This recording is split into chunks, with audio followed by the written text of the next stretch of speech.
አቶ ጌታቸው ረዳ ተናግረውታል የተባለውንና በኢፌዴሪ መከላከያ ሰራዊት ይፋዊ ማህበራዊ ገጽ ላይ የወጣው ጽሑፍ የእርሳቸው እንዳልሆነና የፈጠራ መሆኑን የጠቅላይ ሚኒስትሩ የምስራቅ አፍሪካ አማካሪ አቶ ጌታቸው ረዳ አስታውቀዋል። በቀዳሚነት የምናሰማችሁ መረጃም ይሆናል። በሱዳን ለ2 ዓመታት ገደማ የቀጠለውንና በሚሊዮኖች ሕይወት ለከፋ ሰብአዊ ቀውስ የዳረገው አውዳሚ የእርስ በርስ ጦርነት አሁንም ወደ ከፋና ወደማይታወቅ አዲስ ምዕራፍ መሸጋገሩ እየተገለጸ ይገኛል። የሀገሪቱ ወታደራዊ መሪ ጀነራል አብዱል ፈታህ አልቡርሃን ፈጥኖ ደራሽ ኃይል ወይም RSF ትጥቁን ሙሉ በሙሉ ፈትቶ ኃይሉን ካልበተነ በስተቀር ምንም አይነት የሰላም ንግግርም ሆነ የፖለቲካ ድርድር እንደማይኖር በይፋ አስታውቀዋል። ዝርዝሩን አዘጋጅተነዋል፣ ተሰሙታላችሁ። የተከበራችሁ የኢንፎ ሚዲያ ተከታታዮቻችን አብራችሁን ስትቆዩ እነዚህን መረጃዎች ታደምጣላችሁ። በየሰዓቱ ፈጣንና ታማኝ መረጃዎች እንዲደርሳችሁ ቻናላችንን ሰብስክራይብ በማድረግ ቤተሰብ ሁኑ። አሁን ወደ ዝርዝር መረጃዎች ልውሰዳችሁ።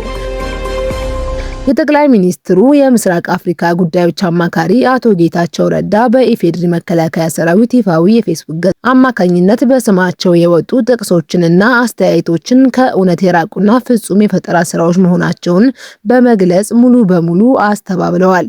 ይህ በ1 ሚሊዮን በሚጠጉ ተከታዮች በሚታወቀው የመከላከያ ሰራዊት የፌስቡክ ገጽ ላይ የወጣው ዘገባ አቶ ጌታቸው በአንድ ብሔራዊ የደህንነት መድረክ ላይ ተገኝተው ንግግር አድርገዋል በሚል የተለያዩ ጥቅሶችን አቅርበው ነበር።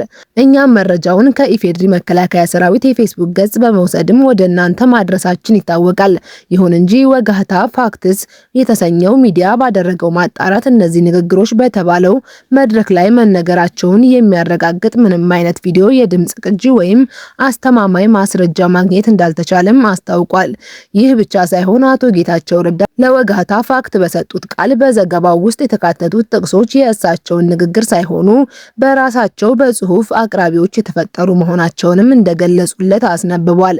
በኢፌዴሪ መከላከያ ሰራዊት የፌስቡክ ገጽ የወጣውን ጽሁፍ እውነታውን እንደማያንጸባርቅ የጠቀሱት አማካሪው ወደፊት በስም የሚጠቀሱ ንግግሮች በአግባቡ ተለይተውና ተረጋግጠው ሊቀርቡ እንደሚገባም አሳስበዋል። የኢፌዴሪ መከላከያ ሰራዊት የፌስቡክ ገጽ ትናንት ባወጣው ጽሁፍ ላይ ስለ 2013 ዓ.ም የሰሜን እዝ ጥቃት ከኤርትራ፣ ግብጽና ሶማሊያ ጋር ተፈጠሩ ስለተባሉ ጥምረቶች እንዲሁም ጸምዶ ተብሎ ስለተጠራው ህብረት እና ፖለቲካዊ ውድቀቶች በሰፊው ተዘርዝሮ ነበር። ከዚህም በተጨማሪ በጦርነቱ ወቅት የነበሩ ወታደራዊ ስሌቶች፣ የታላቁ የኢትዮጵያ ህዳሴ ግድብ ግንባታ መዘግየትና የኢትዮ ሶማሊያ ግንኙነት ጉዳዮች ላይ አቶ ጌታቸው አስተያየት እንደሰጡም ተደርጎ ቀርቧል። ይሁን እንጂ እነዚህን እጅግ ወሳኝና ታሪካዊ ክስተቶች የያዙ ጥቅሶች የሚያረጋግጥ ምንም አይነት የሰነድ ወይም የድምጽ ማስረጃ ከጽሁፍ ጋር አልተያያዘም ነበር። ትናንት የኢፌዴሪ መከላከያ ሰራዊት በፌስቡክ ገጹ ያሰራጨው ሙሉውን ዘገባ ማወቅ ከፈለጉ ከዚህ ቪዲዮ በፊት የለቀቅነውን ዜና መከታተል ይችላሉ። የሱዳን ጦር መሪ መሐመድ ሐምዳን ዳጋሎ በሐሚቲ ከሚመራው የሱዳን ፈጥኖ ደራሽ ኃይል ትጥቁን ሙሉ በሙሉ ካልፈታና ኃይሉን ካልበተነ በስተቀር ምንም አይነት የሰላም ድርድር እንደማይኖር በይፋ አስታውቀዋል።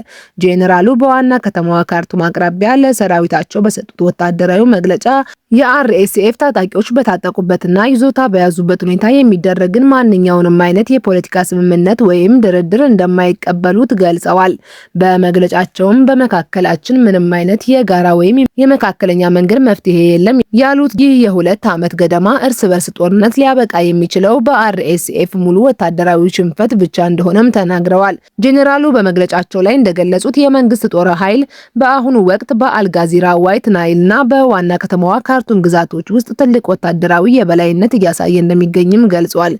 ይህንን ወታደራዊ ግስጋሴ በመጠቀምም ወደፊት ሙሉ በሙሉ በፈጥኖ ደራሽ ኃይል ቁጥጥር ስር የሚገኙትን የዳርፉርና የኮርዶፋን አካባቢዎችን በኃይል መልሶ ለመቆጣጠር ቃላቸውንም ሰጥተዋል። ይሁን እንጂ በጄኔራል አልቡርሃን ለቀረበው ለዚህ ጠንካራ መግለጫና ወታደራዊ ዛቻ በተቃራኒው ወገን ካለው ከፈጥኖ ደራሽ ኃይል RSF እስካሁን የተሰጠ ይፋዊ መግለጫ የለም።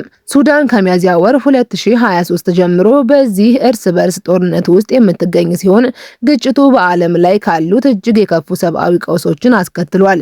በሚሊዮን የሚቆጠሩ ዜጎችን ከቤት ንብረታቸው ያፈናቀለ፣ በመቶ ሺዎች የሚቆጠሩትን ለስደትና ለረሃብ የዳረገ ከመሆኑም በላይ የሀገሪቱን ታላላቅ ከተሞችና መሰረተ ልማቶችን ሙሉ በሙሉ አውድሟል።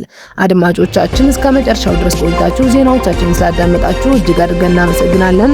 ኢንፎ ሚዲያን ላይክ፣ ሼር፣ ሰብስክራይብ በማድረግ ቤተሰብ እንድትሆኑ በአክብሮት እንጠይቃለን። በቀጣይ ዜና እስከምንገናኝ ድረስ መልካም ቆይታ